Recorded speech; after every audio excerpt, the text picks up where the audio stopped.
Welcome dear audience, students and scholars. Here I'm Dr. Amjad Ali, dear scholars. So far as we have discussed how to summarize data using different methods and to display data using graphs.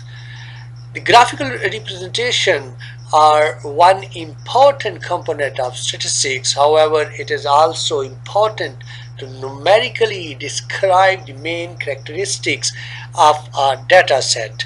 The numerical summary measures such as the one that identify the center and spread of a distribution identify many important features of a distribution. So for this purpose we normally use the center tendency.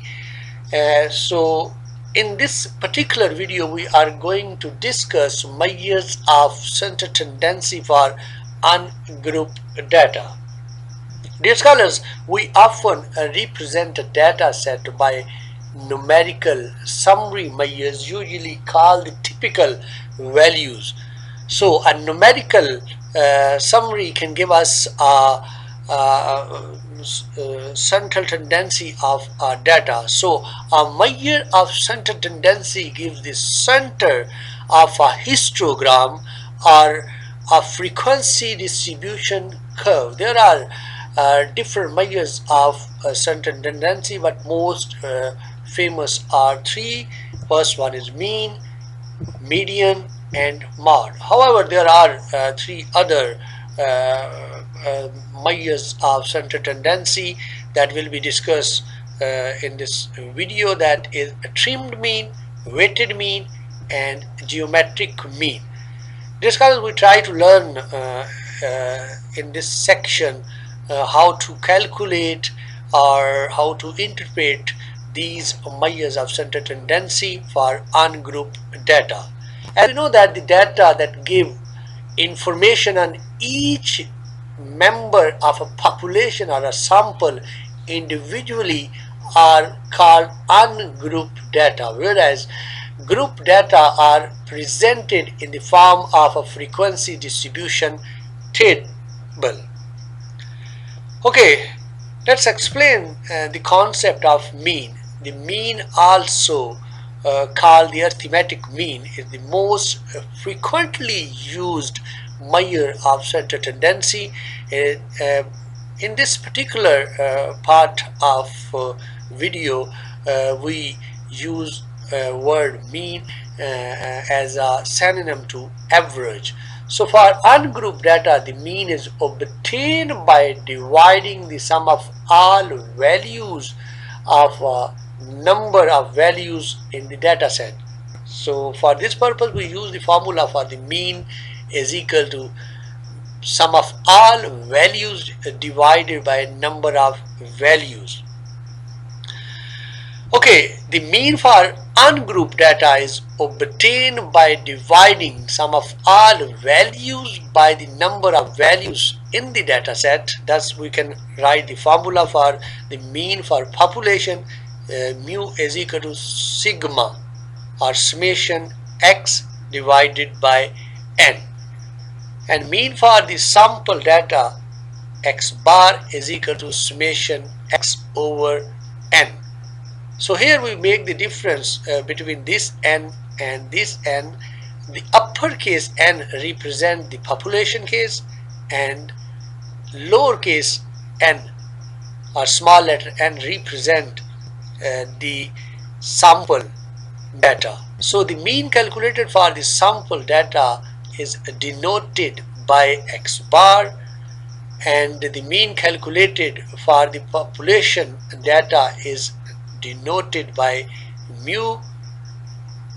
Okay, and here we have a sigma x or summation x is the sum of all values, and the n, that n and that n represent the size of population and size of sample. So let's see the numerical example of a mean for ungrouped data set. Here we have the list for the total sales of six US companies for 2008, and that sale represented by the billion of dollar, and we have to calculate the mean sale for these six companies. So the formula for this purpose, we have x1 for the first company, x2 for the second, x3, x4, x5, and x6 for our sixth company. Okay, the formula for the sixth company, we are using the sample analysis, so that's why we are using x bar is equal to sigma x divided by n. So here we have to keep one thing in mind, that we are including only six companies. So our data is representing the sample, because the given data set contain only n is equal to 6. Here we have n is equal to 6. So substituting the values for summation or sigma x and n in this formula, and we get the mean sales for six companies during 2008. So we put the value of sigma x and n here, and we get 228, that is 228 billion. So that's the mean sales of these six companies in 2008 is 228, or we can say that 228 billion dollars. So let's see another example for the further understanding of the mean.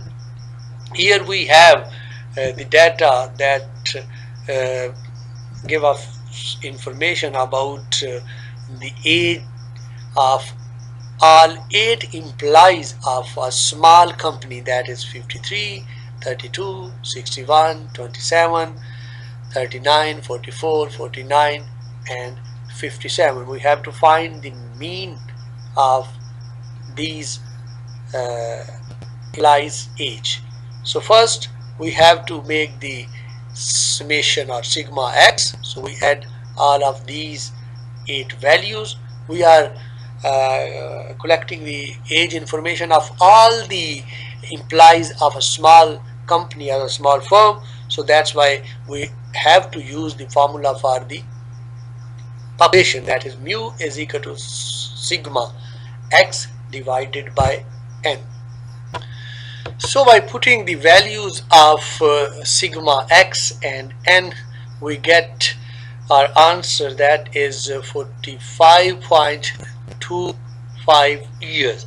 That the mean age of all 8 employees of this company is 45.25 years, or we can count it as 45 years and 3 months.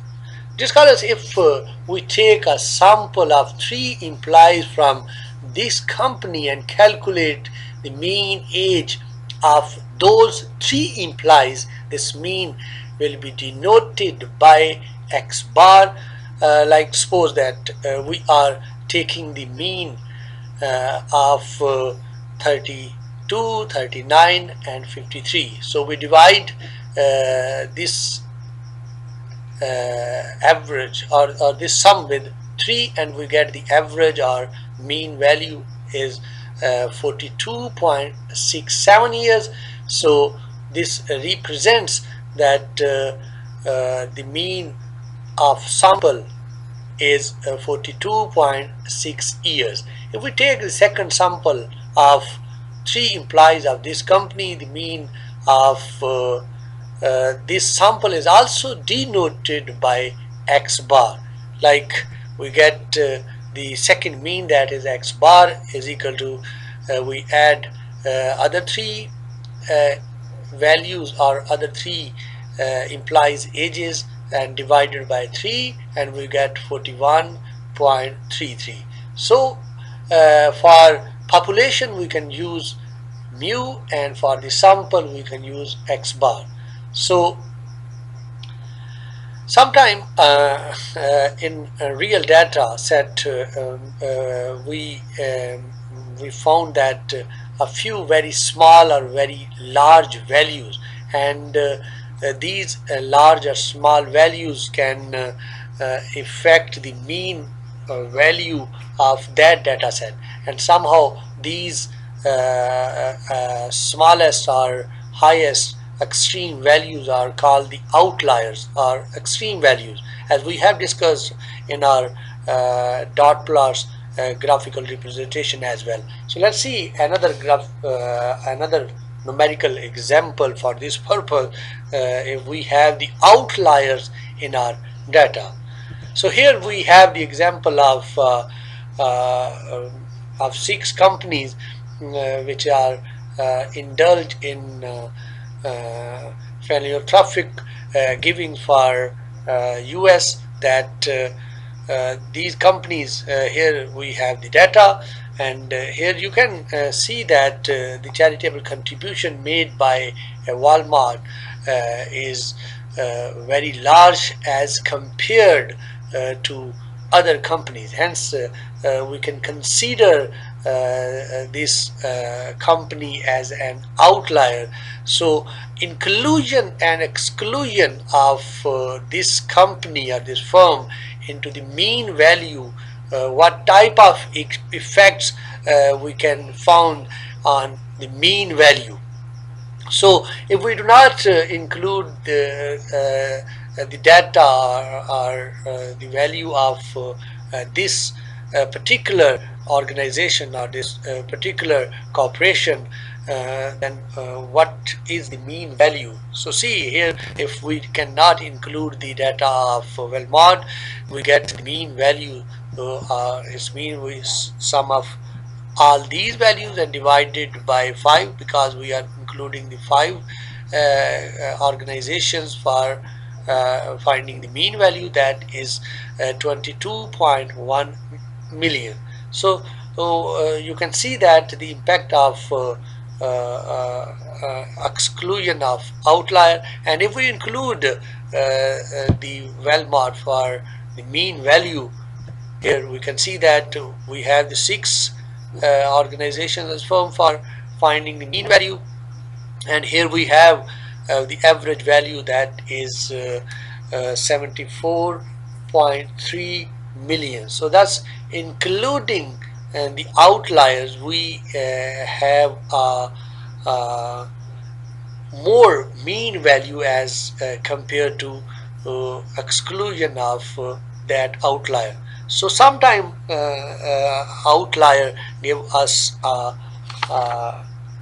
very unrealistic image for the mean value. So we have to keep it in mind while finding the center tendency, that in the presence of the outlier, the mean value is not represent the average behavior of the selected data. So so we should remember that mean is not always the best measure of center tendency, because it is heavily influenced by the outliers, either extreme lowest or extreme highest. So sometimes other measures of center tendency give a more accurate impression of a data set. So let's see the other measure of center tendency, that is median. So this is another important measure of center tendency, that is known as median. Okay, the median is the value of the middle term in a data set that has been ranked in an increasing order. So obvious from the definition of median, it is divided into a ranked data set into two equal parts. The calculation of the median consists of two steps. First, we have ranked the data set into an increasing order, and then we have to find the middle term. Keep it in mind, middle term, the value of this term is the median. So here one thing we have to keep it in mind, that if the number of observation in the data set is odd, then the median is given by the value of the middle term in the ranked data. However, if the number of observation is even, then the median is given by the average of the values of the middle two term. So let's see an empirical example for this purpose. Here we have data that gives the price in thousands of dollars of 7 houses selected from all houses sold in last month from a city. So we have a data set that contain is 312, 257, 421, 281, so on. We have data sets. So first we have rank the given data in increasing order, as we have a data set in an increasing order. This is our raw data, and somehow there is no arrangement has been done, but when we when we arrange the data in an increasing order, we have an arrangement. So there are 7 homes in this data set, and the middle term in the fourth. So we have here the middle term fourth. So fourth term is taken as a median. So our median price for the house is $374,000. Okay, let's see another example for the further understanding about the median. If we have this is our odd number data, and if we have the even number data, then let's see another example for this purpose. So here we have the data that is related to 2008 profits of 12 companies selected from all over the world, and that profit is given into billions of dollars. Okay, first we have to rank this data, as we have noticed that this data is not arranged in an increasing or decreasing order. So first we have to arrange the data in an increasing order: 7, 8, 9, 10, 11, 12, 13, 13, 14, 17, and 17 and 45. So here we have 12 companies, and we have even number data. So we have to select the data like that, these, and these two parts. We have divided that data into two parts, the 6 on the left side and 6 on the right side. So here we have the median value. So we can calculate median value from 12 and 30. So median value is by adding 12 plus 13 divided by 2, and we get the median is 12.5, and that is interpreted as $12.5 billion. Thus the median profit of these 12 companies is $12.5 billion. The median gives the center of a histogram with half of data values on the left side. Like that, we have divided the data into two parts, the half left side and half right side.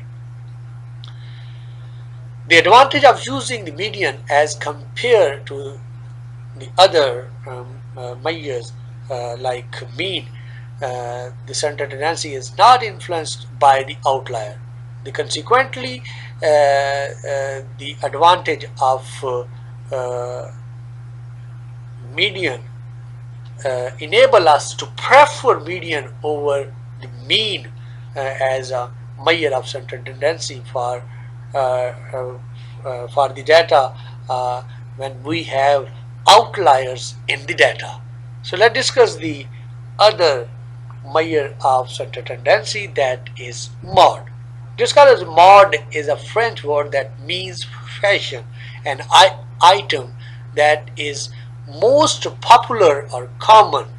In statistics, the mod represent the most common value in a data set.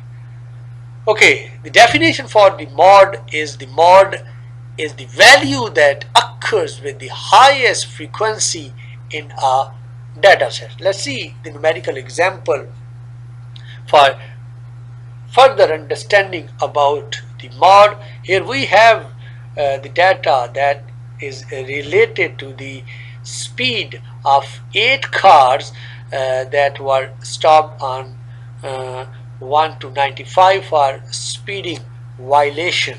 So here we have 77, 82, 74, 81, so forth. So in this data set we have 74 two times, and each of the remaining values occurs only once. So because 74 occurs with the highest frequency in this data set, we have the mod 74 miles per hour as a mod value. The major shortcoming of the mod is that a data set may have none or may have more than one mod, whereas it will only one mean and only one median. For instance, a data set with each value occurring only once has no mod. A data set with only one value occurring with the highest frequency has only one mod, and the data set in this case is called the unimodal. And if we have the two values have the same number of frequency in a data set, we call it a bimodal. And somehow if we have more than two values are repeating with the same numbers in a data series, we have a multi-modal or multi-mod model as well. So let's see another example for this purpose. Here we have the last year's income of 5 randomly selected families are 76, $150, and like that we have that. And here you can notice that each value in this data set occurs only once. So this data set contains no mod. So there is no mod in this data set. Let's see another example for the multimod. Like we have here the ages of 10 randomly selected students from a class, and we have the age 21 year, 19, 27, 22, so on 30 years as well. So this data has 3 mods. So 19, 21, 22. Each of these 3 values have same frequency or occurrence in this data set. So we can say that there is a multimodal occurrence in this data. So one advantage of the mod is that it can be calculated for both kinds of data, quantitative and qualitative, whereas the mean and median can be calculated for only quantitative data. Okay, let me discuss about the relationship among the mean, median and mod. Because in our previous session we have discussed about the shape of the histogram, and we know that there are different shapes of the histogram. The first one is symmetric.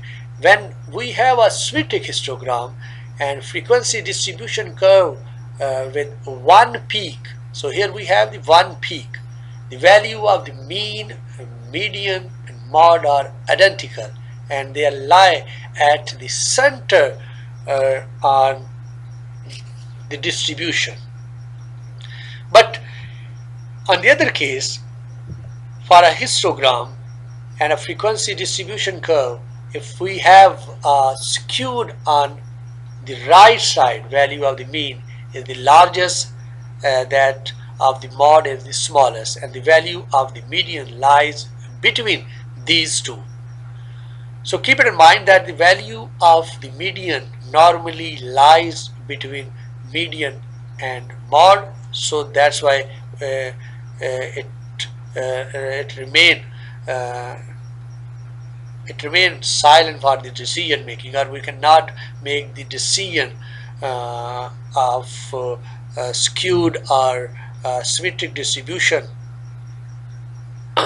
Okay, here the value of the mean is largest because we have a mean on the right side, and we have the lowest mod in this case. So because it is a sensitive to outlier that occurs in the right tail, so these outliers pull the mean on the right side.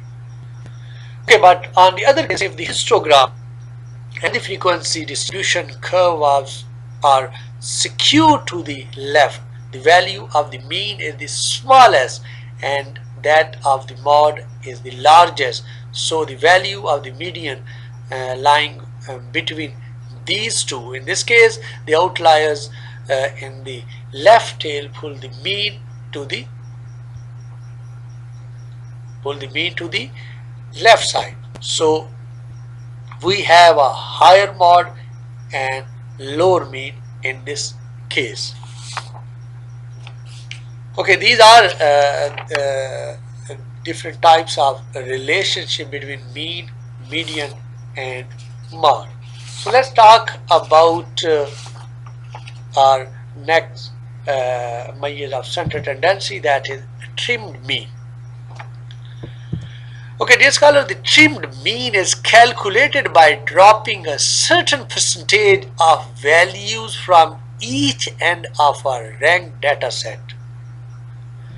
The trimmed mean is especially useful as a measure of center tendency when a data set contains a few outliers at each end. Suppose the following data set that gave us the age information of 10 employees of a company, like we have 47, 53, 38, 26, 39, likewise. So we have to calculate the 10% trim mean of this data set. So first we have to make the rank or arrange the data in an increasing order, then drop 10% smallest value and 10% largest value. The mean of the remaining 80% of the values will give the 10% trim mean. Here one thing to note that this data set contains here 10 values and 10% of 10 value is 1. Thus we have to drop the smallest value and the largest value from this data set. The mean of the remaining 8 values will be called 10% trimmed mean. So first we have to arrange the data in an increasing order, and we are dropping the lowest, that is 19, and the highest, that is 67, and we get the trimmed mean, that is by adding from 23 to 53, and some of these values we get 266 divided by 8, and we get the trimmed mean value, that is 33.26. So let's discuss the other type of center tendency, that is weighted mean. Dear scholars, in some applications, certain values in a data set may be considered more important than others. So for example, to determine students' grades in a course, an instructor may assign a weight to the final exam that is twice as much as that to each of other exam. In such cases, it is more appropriate to use weighted mean. In general, for a sequence of n data values x1, x2, so on xn that are assigned weights w1, w2, so on wn respectively, the weighted mean is found by the formula that is weighted mean is equal to sigma x multiplied by w divided by sigma w or summation w. So here we have to give the interpretation of this formula, that is summation or sigma xw is obtained by multiplying each data value by its weight and then adding the products. Suppose an instructor gave 2 exams and a final assigning the exam a weight twice that of each of the other exam. So we can calculate the weighted mean. Okay, let's discuss the last form but not least form of center tendency, that is geometric mean. Dear scholar, when studying a phenomenon such as inflation or population changes that involve periodic increases or decreases, the geometric mean is used to find the average change over the entire period under study. To calculate the geometric mean of a sequence of n value x1, x2, so on xn. Okay, we're multiplying them together and then find the nth root of this product. Then the formula for the geometric mean can be written as geometric mean is equal to under root n x1, x2, so on xn. Let's see an empirical example. For this purpose, we have the data of ages of the employee that we have discussed in our previous example as well, that is 45, 32, 37, 46, 39, 36, 41, 48 and 36. So for finding the geometric mean, we can multiply each of the selected value and then taking the nth root of their multiplication, and we get the geometric mean value that is 39.68. So dear scholars, keep in mind that geometric mean give us the average change in a series. So suppose we are talking about the population or inflation rate for the last year, like we have inflation rate of last year 5 years, that is 4%, 3%, 5%, 6% and 8% respectively. That's to the end of this year the price index will be multiplying by these 5 numbers and then taking the nth root of this multiplication, and we get inflation rate that is 1.04, like that. So this is all about the measures of center tendency for ungrouped data. So see you with another video. Ciao.